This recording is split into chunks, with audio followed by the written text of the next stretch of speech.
Please. Good evening and thank you for this opportunity to speak. The proposed Norwich Western Link Road, which South Norfolk Council supports, would drive a dual carriageway and 30,000 vehicles a day directly through the Wensum and Tide River valleys. The wider ecology of the area comprises interconnected habitats between these two river valleys containing chalk streams. The proposed road will very likely damage county wildlife sites and ancient woodlands. The Wensum is a special area of conservation, or SAC, and contains species known to be at risk, such as the native white-clawed crayfish. This creature is sensitive to pollution and silt in our rivers, and nearing extinction in Norfolk and across the UK. The river tide supports an increasingly rare diversity of wildlife, such as eels and fish species, stone loach and bullheads, along with water voles in the riverbanks and red kites in the woods. There is no effective way to mitigate for the loss of interconnected habitats, and as the climate changes, species need to be able to move effectively through the landscape using unbroken corridors along rivers and hedges. Put in plain English, this road would cause ecological destruction or ecocide. Recent reports have shown that the UK has already lost over half its wildlife in just 25 years. We need to stop seeing nature as something we can just push aside. All the smaller ecocides add up to create to this national disgrace. Last week, a global scientific review reported that the world's insects are hurtling down the path to extinction, threatening a catastrophic collapse of nature's ecosystems. Insects are literally disappearing and declining before our very eyes, and this in turn could lead to the collapse of food production. The school children who protested across the country last Friday, including those at the Norwich Forum, were doing so because it is their generation who will suffer the devastating social and environmental impacts if we don't take urgent, preventative action now. They are demanding all leaders, like yourselves, to take immediate action to prevent further damage. Norfolk Wildlife Trust, the Campaign to Protect Rural England, local environmental groups all oppose this link road, as does the MP for Norwich South, Clive Lewis. Will you, as responsible councillors, and above all human beings, see that this crisis is unfolding, face it squarely and listen to the voices of the future? Please, for the sake of all of us, drop your support for this link road. Hear, hear. Yeah. Thank you for your question, Abby. If I can call on Councillor Fuller to respond, please. Yes, thank you very much, and I'd like to echo the comments that Kay made earlier, and thank you for your interest in what we do here in South Norfolk. I've read, and thank you very much also for giving you advance notice of the questions, which enables us to do a little bit of prep.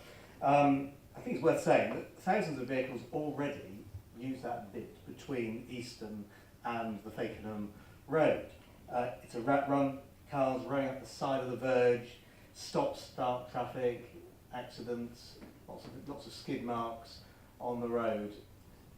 These are the choices that human beings have made, for whatever reason, to get backwards and forwards along that segment. So there is already movement along that road.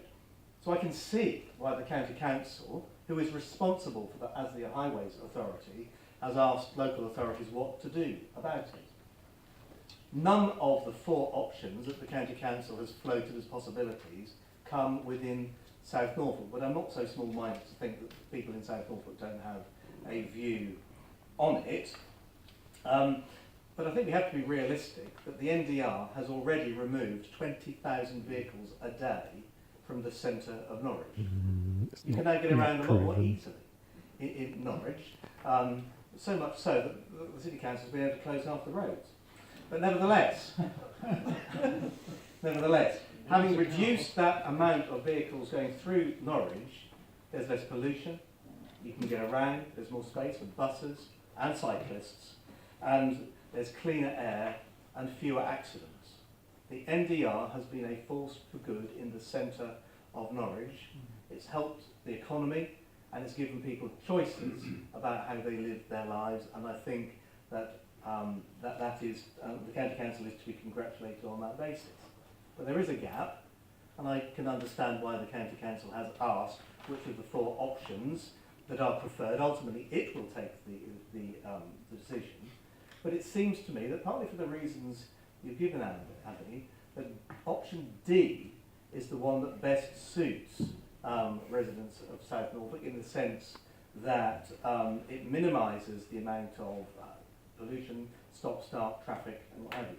If there is to be a road, and that decision whether there is to be a road or not is not ours, then I think we have given a preference for one of the 4 roads, but ultimately it is the decision of the county which one it is taken. And I do know that roads have gone before, not just roads but railway lines too.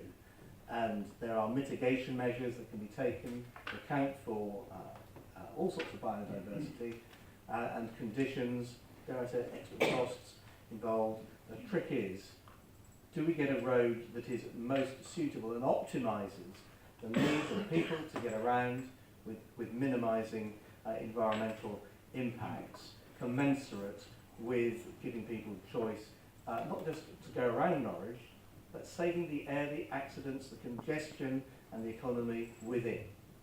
And I think that's where, so it's not just a question of do we just support a road.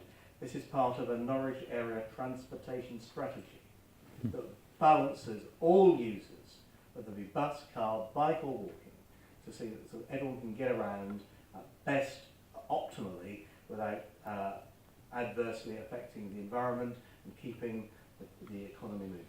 It's a transport strategy which doesn't include investment in public transport. What kind of strategy is that? Thank you for your response, Councillor.